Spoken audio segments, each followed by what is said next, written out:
Imagine like trying to go and find a place to rent and you get slapped in your face with a $20,000 fee, a broker fee.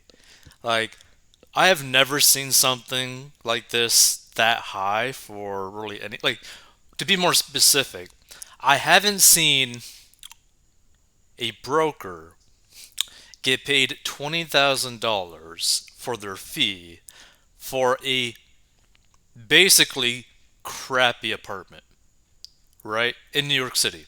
So let's check this out. So broker's fee is nearly $20,000 for a rent stabilized one bedroom New York City apartment. Like, that is so beyond crazy to me. Now, the broker's fee is too damn high. A real estate agent recently collected an eye popping nearly $20,000 fee on a cheap Upper West Side pad, according to the tenant who shelled out the dough. Meaning, they literally paid out the $20,000, which is crazy to me. The one bedroom unit was initially advertised for $3,750 a month on Street Easy, but the agent told prospective tenants that it was actually rent stabilized and would be a steal just $1,725.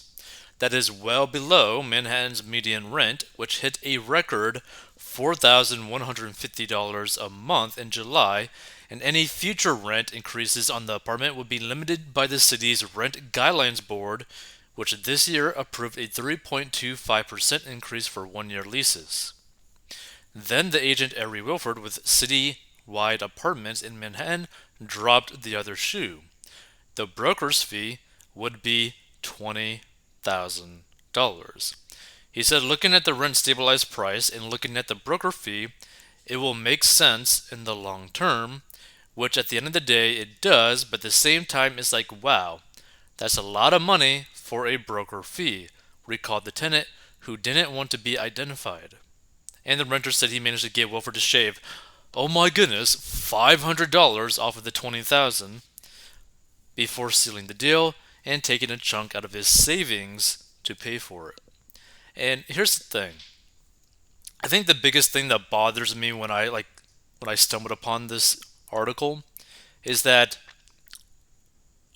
in what way does this actually pay off, right? Because if you're only going to stay in this specific area for like a year or so, does it really pay off? If you only stay here for 6 months, does it pay off? Right? You could also sublease as well. Like, and the thing is, like, I mean, are you staying here for a very long time? Like, we're talking like maybe like a decade? Is that what you're trying to do? Like, there's so many different factors that could come and play with this. And the biggest thing that really bothers me is that it feels like just kind of like a cash grab by the real estate agent, the broker, right?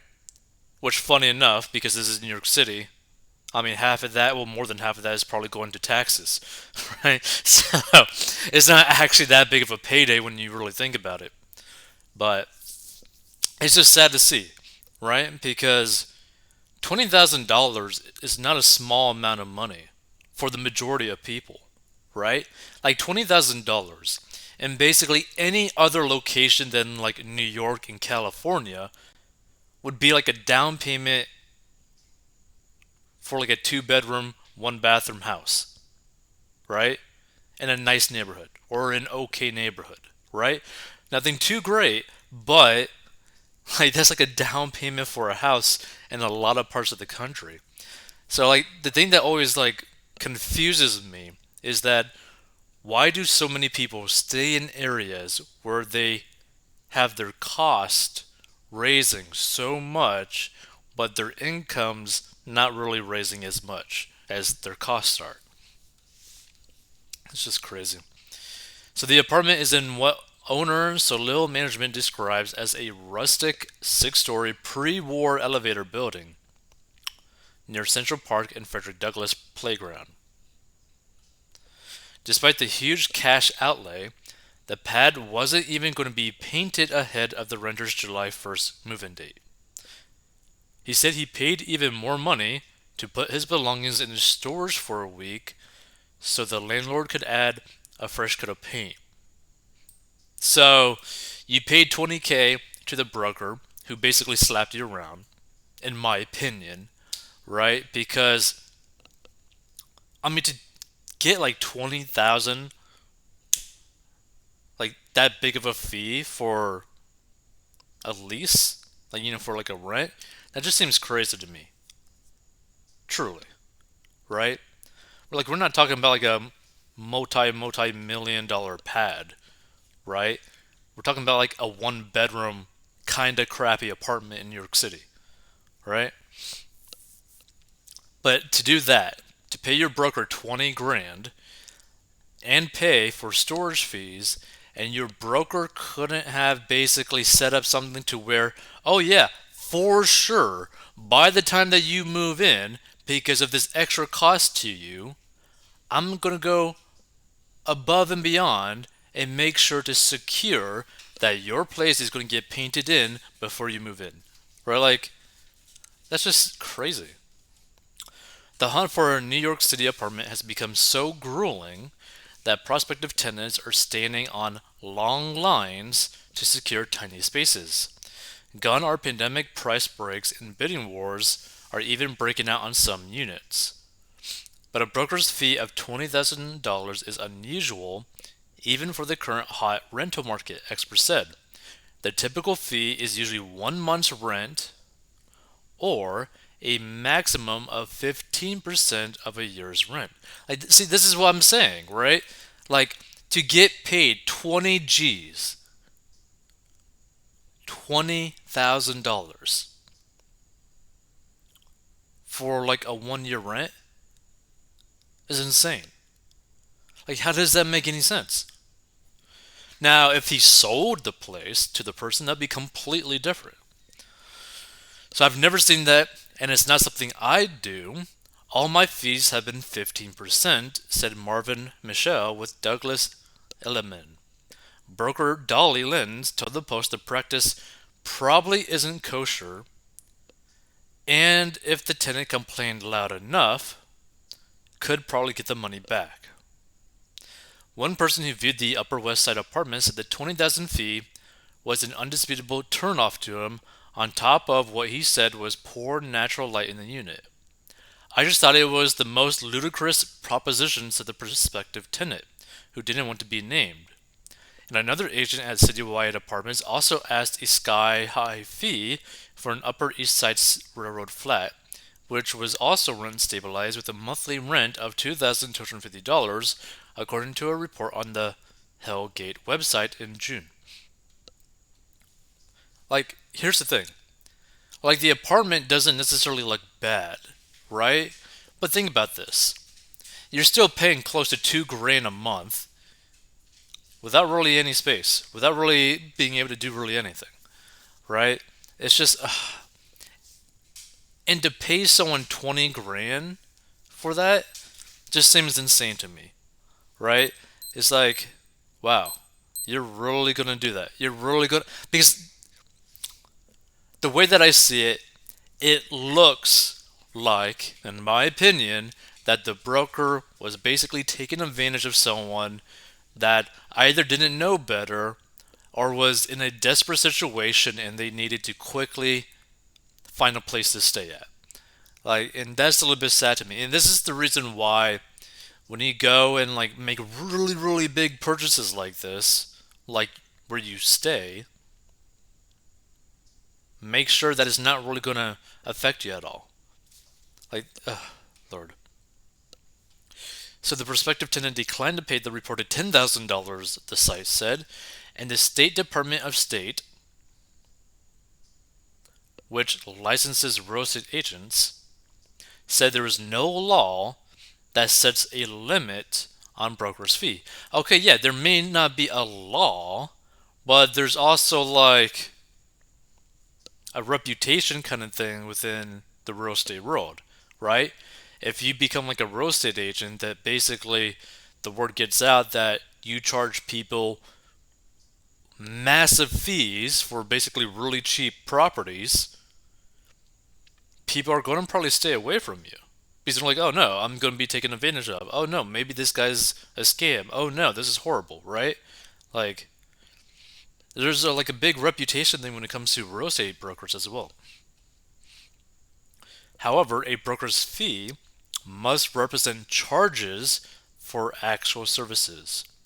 Real estate licenses are obligated to act with honesty in their dealings with the public and cannot perpetrate a bait and switch, charge exorbitant commissions that have no reasonable relationship to the work involved in earning the commission, or have undisclosed conflicts of interest. Spokeswoman Mercedes Padilla said. She added that the department takes licensee conduct seriously and investigates complaints filed on a case by case basis. Renters had a brief reprieve from paying broker's fee after the Department in 2020 ruled that under rent legislation passed in 2019, landlords should shoulder the cost. And after a legal challenge by real estate industry groups, the DOS walked back its position in May 2021. Bum, bum, bum, bum. So let's check out some of the comments on this because there's probably going to be some crazy comments. Ooh, yeah, a lot. FNY exclamation point. This is actually a blatant violation of the Real Estate Board of New York, REBNY, commission rules. REBNY, now that it is aware of this outrage, will have to go after this broker to claw back the commission. As a separate matter, I have to laugh at the Department of State's comment on the obligation of agents not to charge exorbitant commissions that have no reasonable relationship to the work involved in earning the commission. If that was enforced, 99% of agents would lose their license since their average commission for maybe 10 hours work to sell a condo or home is north of $50,000. No other state in America allows this ripoff. Everyone is missing the point. The problem isn't the agent, it's the whole system of stabilization and rent control. Were this deregulated, it would have already gone into the market rate inventory. Tenants are being totally irrational about living in Manhattan as it is, so I actually agree with the agent's logic. 20K over 24 months, figure a 2-year lease, but there's no comment saying that it was a 2-year lease. It could be a 1-year lease. It could be a 6-month lease. We don't know. Is $833 added to the cost of $1,725, which equals $2,558, still is still by a wide margin, regardless of the deficiencies at the property. What the agent is supposed to feel bad and give the apartment to someone underprivileged so their son or daughter can beat you with a traffic cone at 11 p.m. at night? Nah. It's everyone for themselves. Both the agent and tenant are right here. Blame New York City's stupid rental laws for this. Sucker born every day. The thing is, I don't feel like the tenant is necessarily a sucker. I just think that they were probably in a position where they felt like they needed to have a property, and this is basically what was provided to them, is what I'm assuming.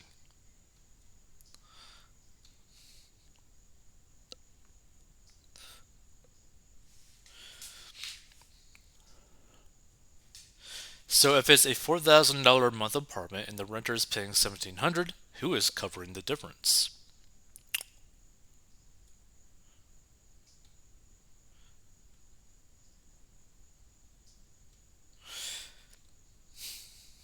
If you can't afford New York City, don't live there. But don't enslave the rest of us with huge taxes that are nothing more than a transfer of money from a productive citizen to a welfare parasite. All for a Democrat vote. Why does someone with a 20K with $20,000 to drop on a broker fee need a rent controlled apartment? This is why rent control is a sham. This person says spot on. This person says it's not rent controlled. Another baffling New York City tale that always makes me wonder, why would anyone want to pay that kind of money to live in New York City? The place is a theme park, I guess, filled cesspool full of rats and cockroaches and rude crazy people? No thanks, I will save my money, live in a nicer, larger place in a cleaner city. And fund my retirement so I'm not living on dog food in the future.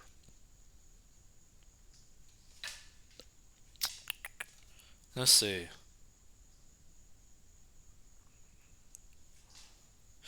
Given that the broker is chosen by the owner, this is probably a disguise of rent cost in the form of a kickback to the owner by way of the broker.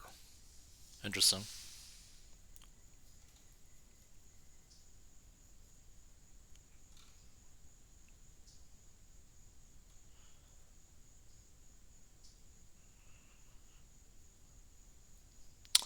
These people should have their broker's licenses revoked.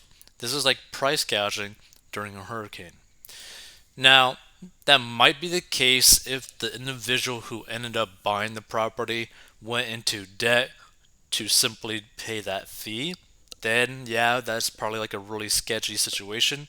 But this person dipped out of money that they saved up and paid for it, right? So, I wouldn't really say this is like price gouging during a hurricane, but I really don't like how this is kind of like set up, personally speaking. Right? It just seems a little bit dirty, right?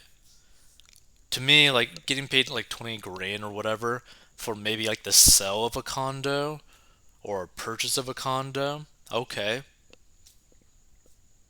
fine. But for like a lease agreement, just seems so over the top to me.